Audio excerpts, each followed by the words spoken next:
Cela s'est passé il y a quelques années. C'était le milieu de l'hiver et la pluie tombait à verse.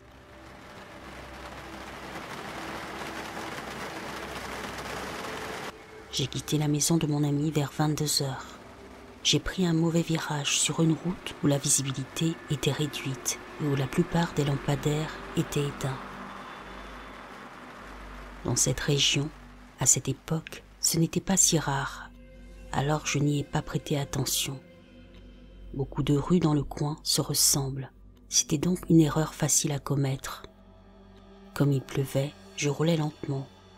Au bout de 5 minutes, j'ai réalisé que je m'étais trompé de rue et j'ai fait demi-tour.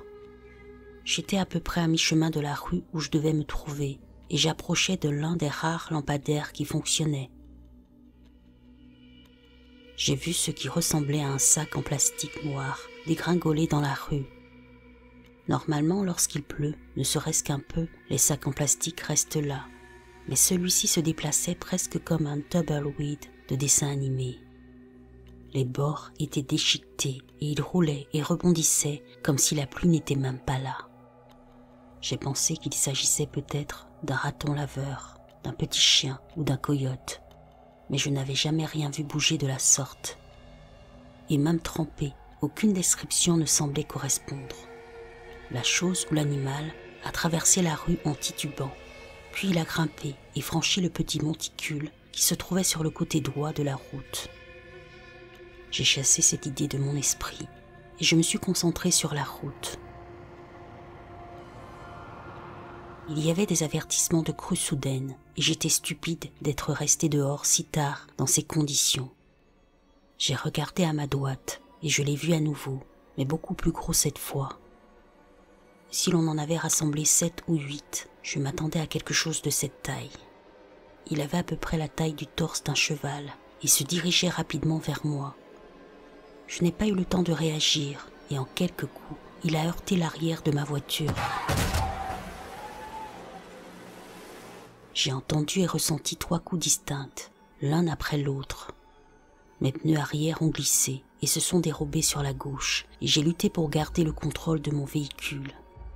J'ai un peu fait une queue de poisson, mais j'ai réussi à me redresser et j'ai regardé dans mon rétroviseur, m'attendant à voir un cerf ou un puma ou quelque chose d'autre couché sur la route sous le réverbère. J'ai été frappé de plein fouet, j'aurais eu du mal à croire que ceux qui étaient là étaient indemnes. J'étais seul dans la rue et j'étais terrifié. Je pouvais vaguement distinguer les marques que mes pneus avaient laissées sur la route.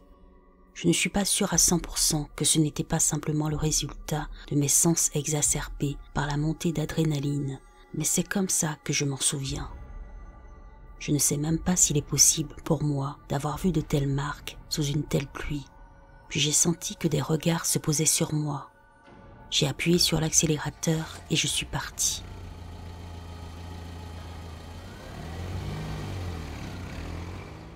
Le matin, la pluie avait cessé. Je suis sorti pour regarder ma voiture à la lumière du soleil. Au-dessus du pneu arrière du côté passager, le passage de roues était bosselé. Il ne l'était pas la veille. Cela m'a suffi pour confirmer que je n'avais pas rêvé. Quelque chose avait bel et bien heurté ma voiture. Au cours des années qui ont suivi ma rencontre, cette route a été construite et il y a maintenant un complexe d'appartements à l'endroit où se trouvait le petit monticule. J'ai failli y emménager, mais je n'ai pas pu m'y résoudre. De temps en temps, je me demande si les gens qui vivent là ont déjà vu ce que j'ai vu.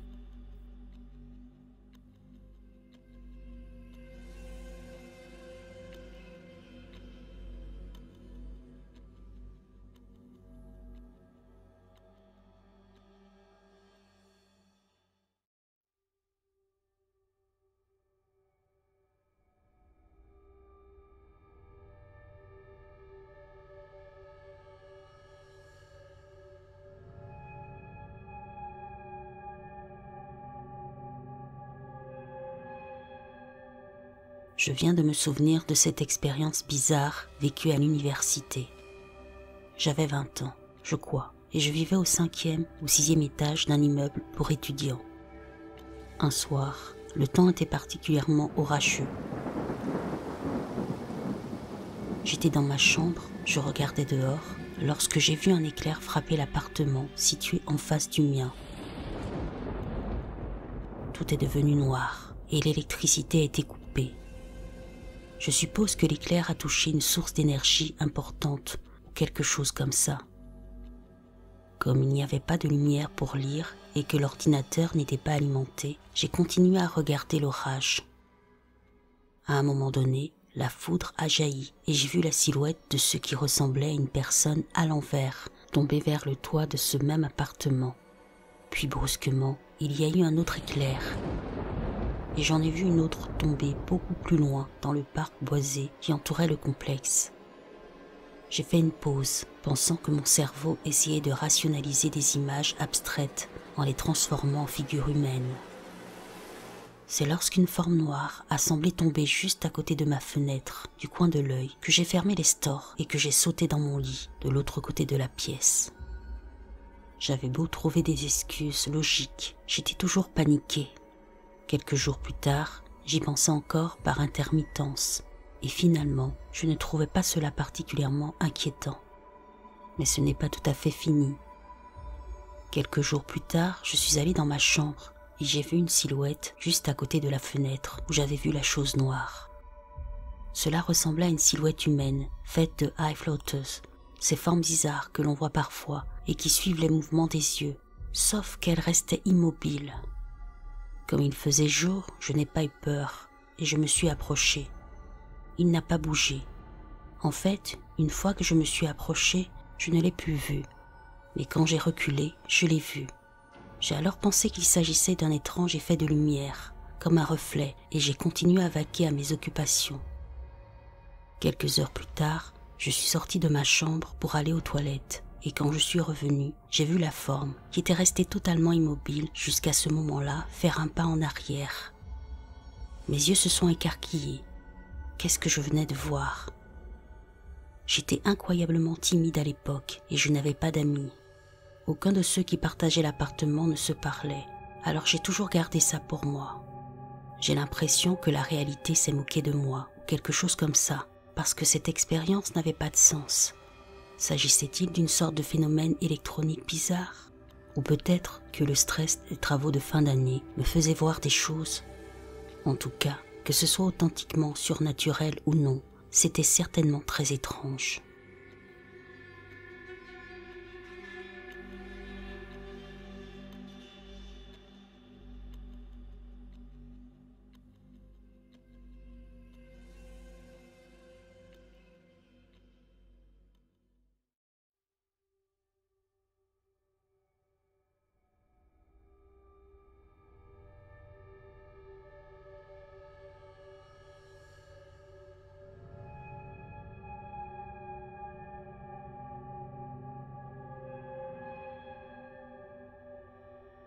Je ne sais pas si c'est paranormal ou non, mais j'avais envie de raconter ce qui s'est passé la semaine dernière.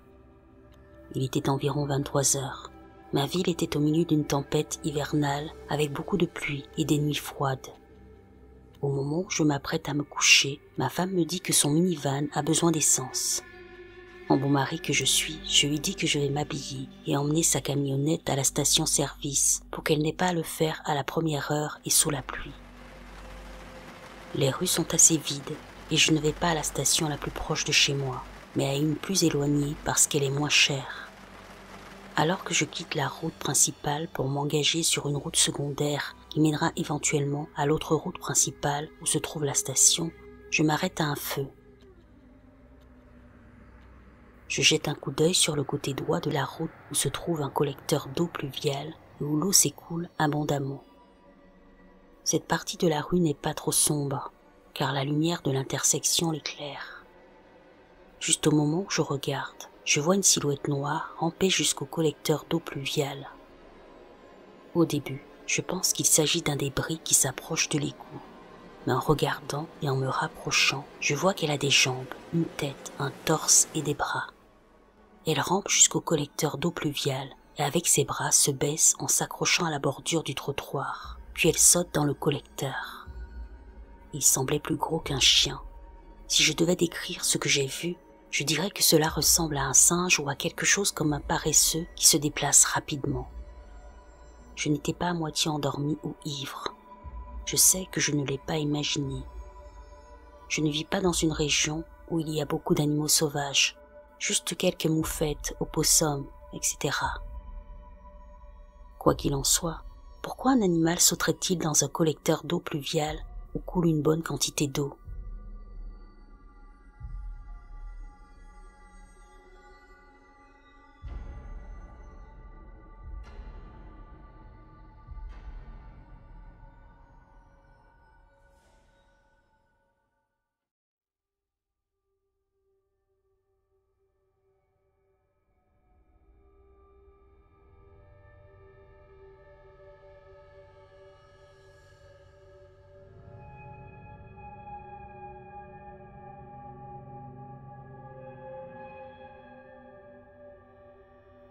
Cette histoire n'a peut-être rien de paranormal, mais c'est pourtant ce que je ressens.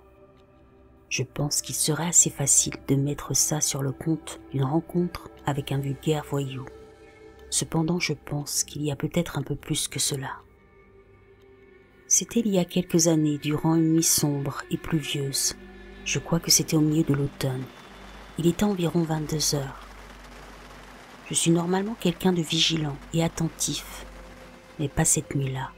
Je ne sais pas pourquoi. Peut-être avais-je une longue journée ou étais-je simplement de bonne humeur. Quoi qu'il en soit, j'ai activement enfreint l'une de mes principales règles de sécurité. Les rideaux du salon étaient grands ouverts et toutes les lumières de la pièce étaient allumées.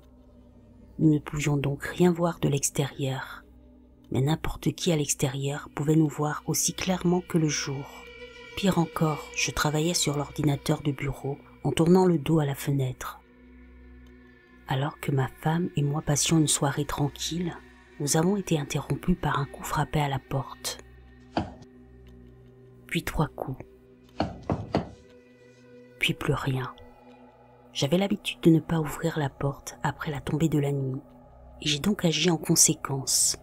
J'ai ouvert de la main gauche mon couteau de poche, j'ai toujours à la ceinture. J'ai prudemment déverrouillé la serrure à peine dormant et tourné la poignée de la porte avec ma main droite.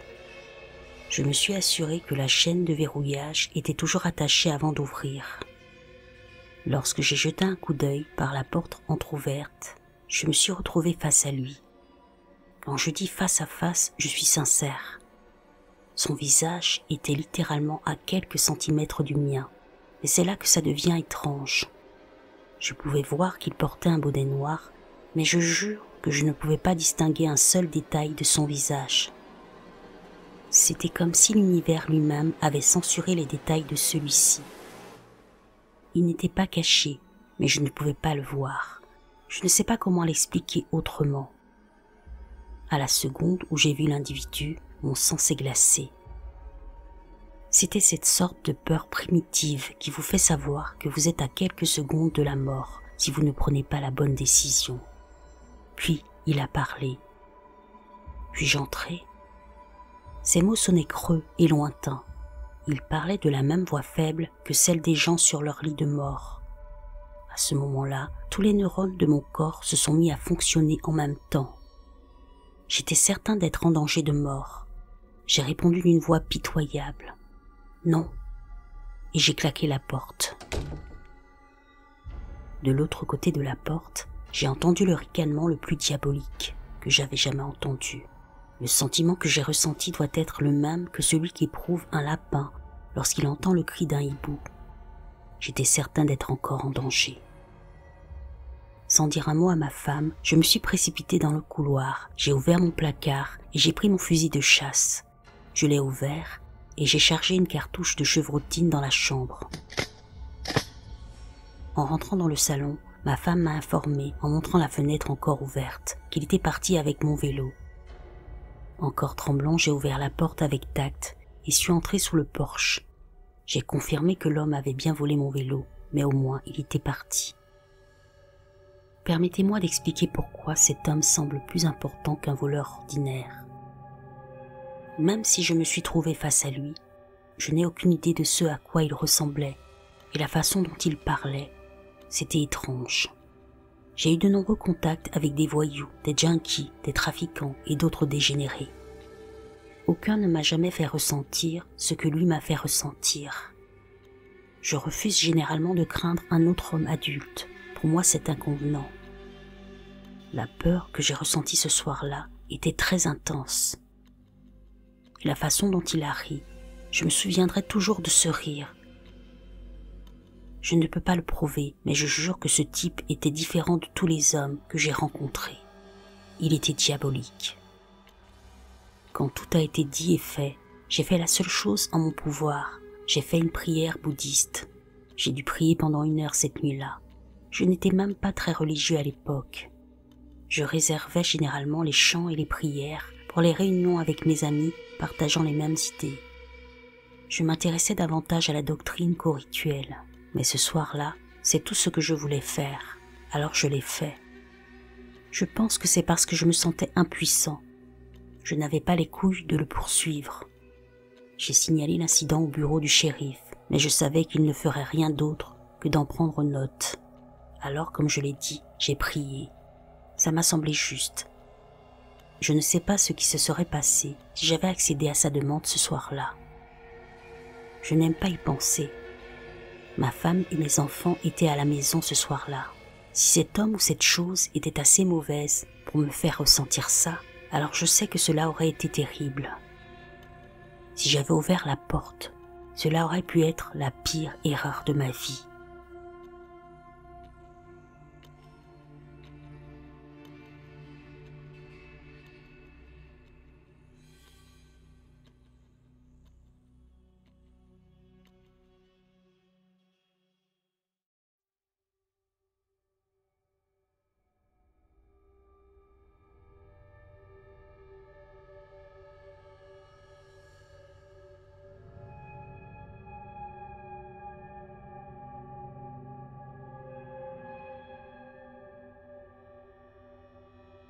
Avant de commencer, j'aimerais préciser qu'au moment de cet événement, ma région connaissait de fortes pluies et des inondations. Je me trouvais donc chez un ami après le travail, juste pour rattraper le temps perdu. J'étais là à la nuit tombée lorsqu'une violente tempête s'est mise à souffler.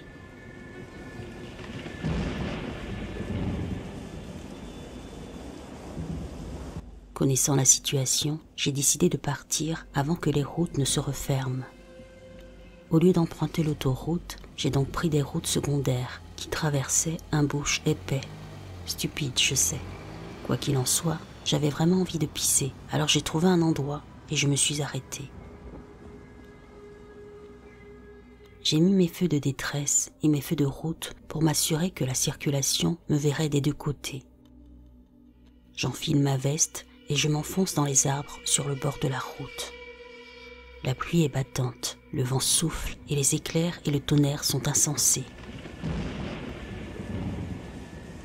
Je me rends compte que l'orage empire, alors je termine et je me dépêche de retourner à ma voiture pour constater qu'elle n'est plus là. J'ai donc regardé autour de moi, pensant avoir été désorienté par la tempête. Mais j'ai réalisé que je ne voyais nulle part la lueur de mes phares et que je n'entendais pas le son de la stéréo. J'ai immédiatement paniqué, pensant qu'on m'avait volé ma voiture au milieu de nulle part. Je me suis donc mis à marcher, espérant que j'étais allé trop loin. Mais non, la voiture n'était plus là. La tempête s'est installée et je commence à être terrifié parce qu'il n'y a aucun abri ici. J'ai décidé d'appeler mon père pour qu'il vienne me chercher. Je me suis tourné contre la pluie pour trouver son numéro quand j'ai été secoué par un coup de tonnerre assourdissant. J'ai ensuite entendu un son familier et je me suis retourné pour trouver ma voiture, phare allumé, feu de détresse, exactement là où je l'avais garée. Je ne sais toujours pas ce qui s'est passé cette nuit-là, mais complètement déboussolé, je me suis empressé de quitter cet endroit après cet événement.